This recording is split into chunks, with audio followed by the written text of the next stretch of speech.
भोपाल से प्रस्तुत हैं प्रादेशिक समाचार। नमस्कार, समाचारों के साथ मैं जितेंद्र रघुवंशी। पहले मुख्य समाचार। केंद्रीय परिवहन मंत्री नितिन गडकरी ने कहा, पुराने और खराब वाहनों को प्रचलन से हटाने से 10,000 करोड़ रुपए मूल्य का निवेश मिलेगा। प्रदेश में मिशन ग्रामोदय के तहत 1.25 लाख परिवारों को प्रधानमंत्री आवास में गृह प्रवेश कराया और सरकार ने दोहराया, जीवन बीमा निगम का निजीकरण नहीं होगा। अब समाचार विस्तार से।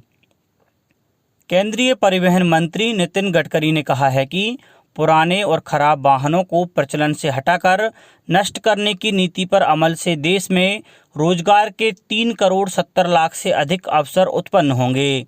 उन्होंने कहा कि इस कदम से 30 से 40 हजार करोड़ रुपए का राजस्व अतिरिक्त जीएसटी के रूप में भी प्राप्त होगा।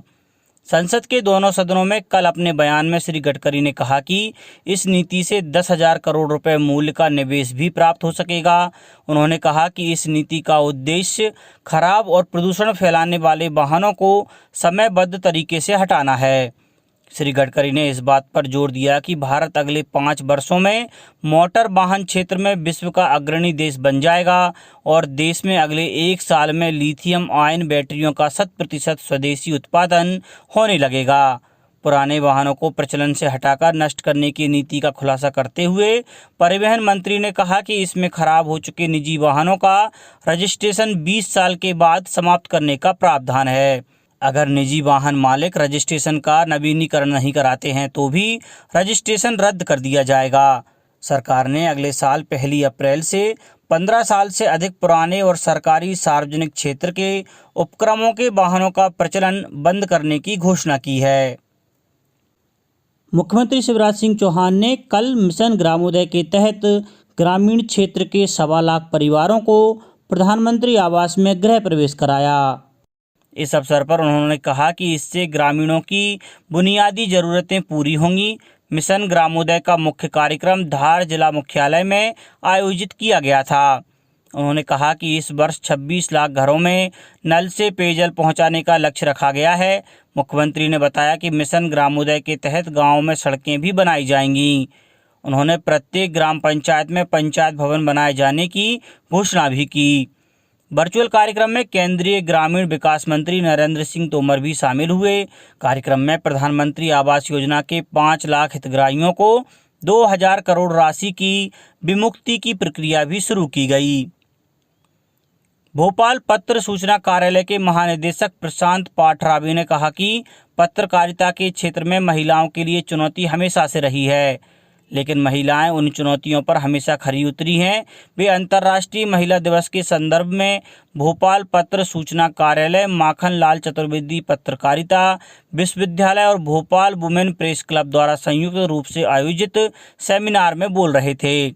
वहीं पीआईबी के डायरेक्टर अखिल नामदेव ने कहा कि पत्रकारिता के क्षेत्र में अभी भी महिलाओं की संख्या काफ़ी कम है। इस क्षेत्र में महिलाओं के लिए सुरक्षित वातावरण का निर्माण बेहद जरूरी है। सेमिनार में माखनलाल चतुर्वेदी पत्रकारिता विश्वविद्यालय के कुलपति केजी सुरेश और वरिष्ठ पत्रकार दीप्ति चौरसिया और शेफाली पांडे मौजूद थीं।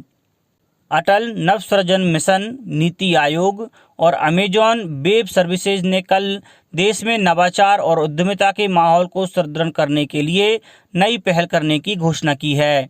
इसके अंतर्गत स्कूलों के विद्यार्थियों को क्लाउड कंप्यूटिंग कौशल की जानकारी देकर सशक्त किया जाएगा। उद्यमियों को शैक्षिक टेक्नोलॉजी संबंधी अभिनव समाधान क्लाउड प्लेटफॉर्म पर उपलब्ध कराकर सशक्त बनाया जाएगा। सरकार ने दोहराया है कि जीवन बीमा निगम का निजीकरण नहीं होने जा रहा है और इसका केवल आईपीओ जारी किया जाएगा। वित्त राज्य मंत्री अनुराग ठाकुर ने 2020-21 के लिए पूरक मांगों के दूसरे खंड पर चर्चा का जवाब देते हुए कहा कि सरकार ने कोविड महामारी के दौरान लोगों के कल्याण के लिए कई उपाय किए। उन्होंने कहा कि 31,000 करोड़ रुपए से अधिक की राशि महिलाओं के लगभग 20 करोड़ बैंक खातों में डाली गई। श्री ठाकुर ने कहा कि कोरोना महामारी के दौरान 8 महीने की अवधि में 80 करोड़ लोगों को मुफ्त अनाज उपलब्ध कराया गया। मुख्यमंत्री श्री शिवराज सिंह चौहान ने कहा है कि कोरोना संक्रमण पुनः तेजी से फैल रहा है। इसके नियंत्रण के लिए आर्थिक गतिविधियों पर रोक नहीं लगाई जा सकती। व्यापार और रोजगार में कोरोना से बचाव की सावधानियों का कड़ाई से पालन करें, नहीं तो सरकार कड़ाई करेगी। यह प्रदेश में गुड गवर्नेंस की पुनः परीक्षा है। बिना पैनिक करें, हमें कोरोना को परास्त करना है। मुख्यमंत्री श्री चौहान प्रदेश में कोरोना की स्थिति पर वीडियो कॉन्फ्रेंस के माध्यम से समस्त कमिश्नर्स, कलेक्टर्स तथा मेडिकल कॉलेज के डीन आदि से चर्चा कर रहे थे।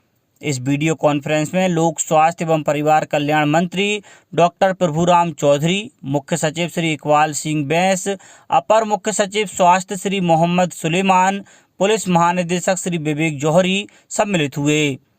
मुख्यमंत्री श्री चौहान ने ग्वालियर, जबलपुर सहित प्रदेश के सर्वाधिक प्रभावित जिलों उज्जैन, सागर, बैतूल, बुरहानपुर, खरगोन, रतलाम और छिंदवाड़ा में भी रात्रि 10 बजे से प्रातः 6 बजे तक व्यावसायिक प्रतिष्ठान और बाजार बंद रखने के निर्देश दिए। महाराष्ट्र में बनी कोरोना की विस्फोटक स्थिति को देखते हुए महाराष्ट्र से आने जाने वाली यात्री बसों के आवागमन पर 20 मार्च से रोक लगाने के भी निर्देश दिए गए। मुख्यमंत्री श्री चौहान ने कोरोना वैक्सीन टीकाकरण में प्रदेश को 5 लाख डोज प्रति दिवस की स्थिति में लाने के लिए तत्काल आवश्यक व्यवस्थाएं करने के निर्देश भी दिए। मुख्यमंत्री श्री चौहान ने कहा कि प्रदेश में कोरोना संक्रमण पुनः फैलना आरंभ हुआ है। इस पर नियंत्रण के लिए हर संभव प्रयास अभी से आरंभ करना आवश्यक है। इसके साथ ही प्रदेश को कठिनतम परिस्थितियों से निपटने के लिए भी तैयार रहना होगा।